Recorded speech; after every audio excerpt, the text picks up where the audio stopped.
Everyone, CTET exam जो फरवरी 7 को हुआ था उसका आंसर की हम लेकर के आए हैं और क्वेश्चन साफ नहीं है, इसलिए मैं सिर्फ आंसर बताऊंगी और क्वेश्चन नंबर देके आंसर का नंबर बता दूंगी।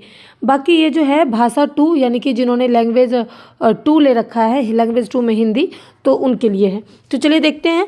पहला का जो क्वेश्चन है उसका आंसर जो है वो होगा भाषा अर्जन, यानी कि 4 नंबर आंसर होगा इसका, ठीक है।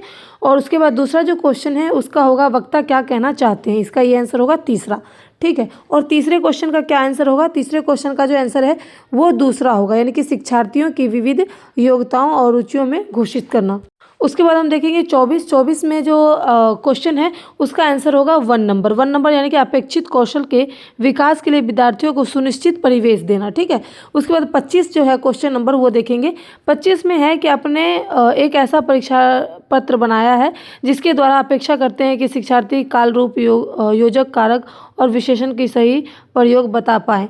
तो परीक्षा पत्र में किस उपागम का प्रयोग हुआ, इसका आंसर होगा 3 यानी कि संकेतिक व्याकरण परीक्षण, ठीक है। उसके बाद 26 नंबर देखेंगे। 26 नंबर जो है बच्चे अपने शुरुआती अवस्था में दीवार, फर्श और कॉपियों पर अड़ी तिरछी रेखा बनाते हैं और भाषा अधिगम में इस चरण को क्या कहते हैं। तो इस चरण को आपको साफ ध्यान देना है कि उसके बाद है स्क्रिबलिंग यानी कि घसने का जो काम होता है वो करते हैं। 27 नंबर देखेंगे। संप्रेषणात्मक भाषा शिक्षण किस पारस्परिक निर्भरता पर बल देता है, तो इसमें ये बताया गया है कि 27 नंबर में इसका ऑप्शन होगा 4 सही, यानी कि भाषा और संप्रेषण। 28 नंबर जो है वो 28 नंबर का ऑप्शन में होने वाला है 3, यानी कि आप अपना कक्षा में विद्यार्थी को अधिगम प्रक्रिया और उपालेखन अभिलेखन रखना चाहते हैं। इस उद्देश्य हेतु आपका क्रिया प्रयोग करना चाहिए। तो किस प्रकार का, यानी कि 4 नंबर होगा। 4 नंबर इसका होगा पदकर्ता तकनीकी, इस टाइप का इसका आंसर होगा। उसके बाद 29 में देखेंगे। 29 में व्याकरण के संदर्भ में कौन सा कथन सही है, तो व्याकरण के कथन में जो है वो आपका 2 नंबर है। व्याकरण भाषाओं की व्यवस्था है जो हमारे वाचन और लेखन कौशल को परिपक्व करता है, ठीक है। ये होगा इसका आंसर। उसके बाद है 30 नंबर, यानी कि 30 नंबर में हम देखेंगे कि 30 नंबर का ऑप्शन जो क्या होने वाला है, एक ऐसे शिशु और छोटा आयु के बच्चे जिनके परिवेश में आपस में संवाद करने यानी कि भाषा संबंधित अनुभव के अनुसार नहीं होता है, उनका भाषा विकास गंभीर रूप से बाधित होता है। तो इसका क्या रहने वाला है आंसर, तो इसका आंसर होने वाला है आपका फर्स्ट, यानी कि विकास की संवेदनशील अवस्था, यानी कि इस समय विकास होता है बच्चों के अंदर। 31 नंबर क्वेश्चन हम आपको बताएंगे। तो इसमें जो है व्याकरण शिक्षण किस प्रकार होना चाहिए। व्याकरण शिक्षण जो है वो आपका 4 नंबर में, यानी कि संदर्भ में अभ्यास करना और अवसर देकर, ठीक है, ये करना चाहिए। उसके बाद 32 नंबर क्वेश्चन में देखेंगे। 32 नंबर का जो आंसर है वो तीसरा सही है। ऐसा अवसर सृजित करना चाहिए और जहाँ पर भाषा भी दे, संज्ञान आए और विद्यार्थी के द्वारा प्रयोग भी किया जाए, तो ये होगा। 33 नंबर क्वेश्चन हम आपको देखेंगे। 33 नंबर में द्विभाषा अधिगम के सिद्धांत में अर्जन अवलोकन स्वाभाविक निवेश प्रधान परिकल्पना जैसी शब्दावली किसने दी है, तो 3 नंबर में इसका जो होगा वो आंसर होगा। उसके बाद हम देखेंगे 34 नंबर में है निम्नलिखित में से कौन से सिद्धांत ग्रेडिंग क्रम में अंतर्निहित है, तो इसका पहला होगा श्रेणी क्रम में। और 35 नंबर क्वेश्चन बड़ा है, तो देखते हैं। तभी भी आपके संज्ञान में यह बात आई है कि आपने विद्यार्थी के लक्ष्य भाषा के लिए कुछ उदाहरण प्रस्तुत किए जाने चाहिए, उन्होंने अनुकरण करने की प्रतिक्रिया देने के लिए प्रोत्साहित किया जाना चाहिए। इससे उद्देश्य के लिए सर्वाधिक क्या हो सकता है, तो इसका आंसर होगा दूसरा, यानी कि व्याकरण अनुवाद विधि, ये इसका आंसर होगा।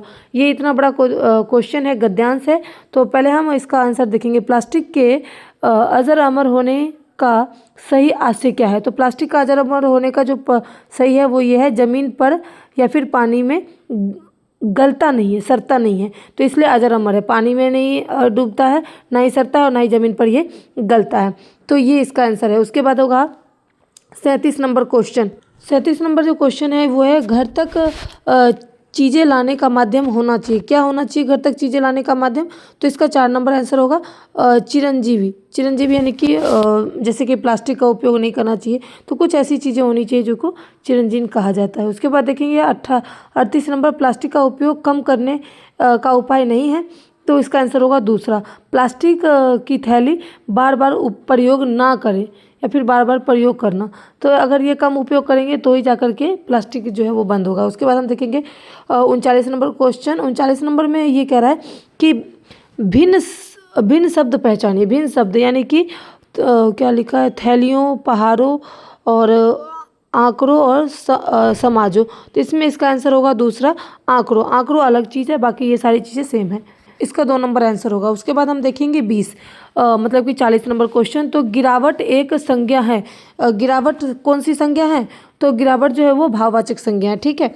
उसके बाद आपका देखेंगे 41 नंबर, प्लास्टिक में थैलियों की यात्रा और अंतरहीन क्यों कहा गया है? तो इसका पहला आंसर होगा हम थैलियाँ घर लेकर आते हैं, यही इसका आंसर होगा।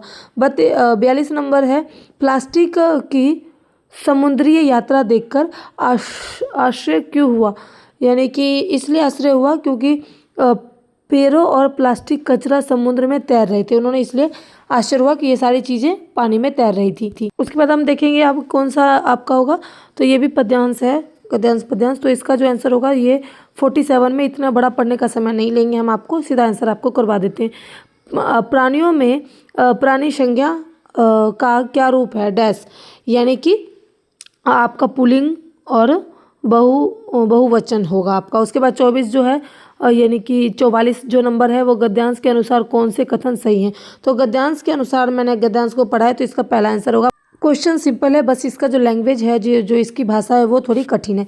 उसके बाद हम देखेंगे आपका 45 नंबर क्वेश्चन। गद्यांश के अनुसार बुनियादी बुद्धिमत्ता का प्रमाण नहीं है। तो इसका आंसर जो हो जाएगा आपका 3 हो जाएगा, तीसरा, यानी कि किसी धुन अथवा ताल पर नृत्य नहीं करना, ठीक है, नृत्य करना, ये चीज़ें हैं आपकी। उसके बाद है आपका 46 जो क्वेश्चन है वो है गद्यांश में वर्णित बुद्धिमान प्राणियों का समूह नहीं है। तो कौन सा बुद्धिमानी प्राणी का समूह नहीं है? दूसरा है सांप, हाथी, बंदर, ये सारी चीज़ें उसकी समूह नहीं है।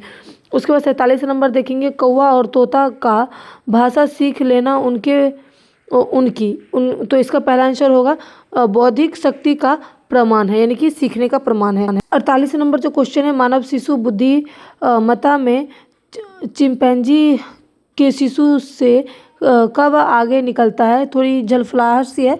इसका आंसर होगा दूसरा। इसका आंसर है दूसरा, जब यह बोलना सीख लेता है तब का, है ना। उसके बाद है 49 जो नंबर है वो हाथी के पदार्थ हैं।